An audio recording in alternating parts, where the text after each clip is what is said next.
Berikut update hasil hitung suara atau real count KPU Pemilu Presiden dan Wakil Presiden, Pilpres, di Provinsi DKI Jakarta, Senin 19 Februari 2024. Hingga pukul 11 WIB, suara masuk mencapai 68,94% yang berasal dari 21.209 TPS dari total 30.766 TPS. Paslon Prabowo Subianto Gibran Rakabuming Raka, mengungguli dua paslon lainnya, Anies Baswedan Muhaimin Iskandar dan Ganjar Pranowo Mahfud MD. Saat ini, Prabowo Gibran mendapat 1.340.561 suara atau senilai 41,47%.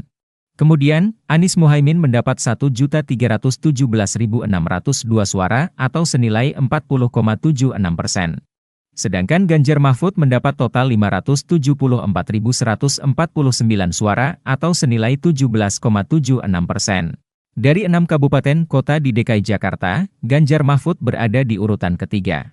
Sementara Anies Muhaimin dan Prabowo Gibran saling bersaing. Anies Muhaimin unggul atas Prabowo Gibran di Jakarta Pusat, Jakarta Selatan, dan Jakarta Timur. Sementara Prabowo Gibran unggul di Kepulauan Seribu, Jakarta Barat, dan Jakarta Utara. Sebaran suara berdasar real count KPU, Senin 19 Februari 2024 pukul 11 waktu Indonesia Barat Kepulauan Seribu, Anies Muhaimin, 6.843 suara. Prabowo Gibran, 8.726 suara.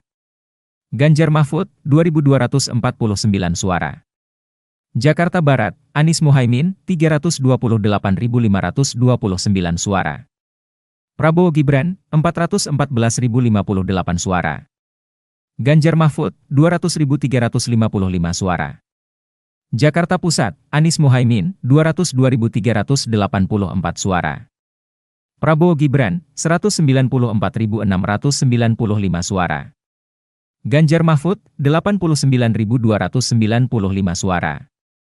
Jakarta Selatan, Anies Muhaimin, 227.143 suara. Prabowo Gibran, 185.302 suara. Ganjar Mahfud, 79.861 suara.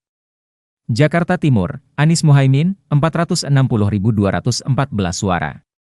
Prabowo Gibran, 414.529 suara. Ganjar Mahfud, 155.758 suara. Jakarta Utara, Anies Muhaimin, 92.489 suara.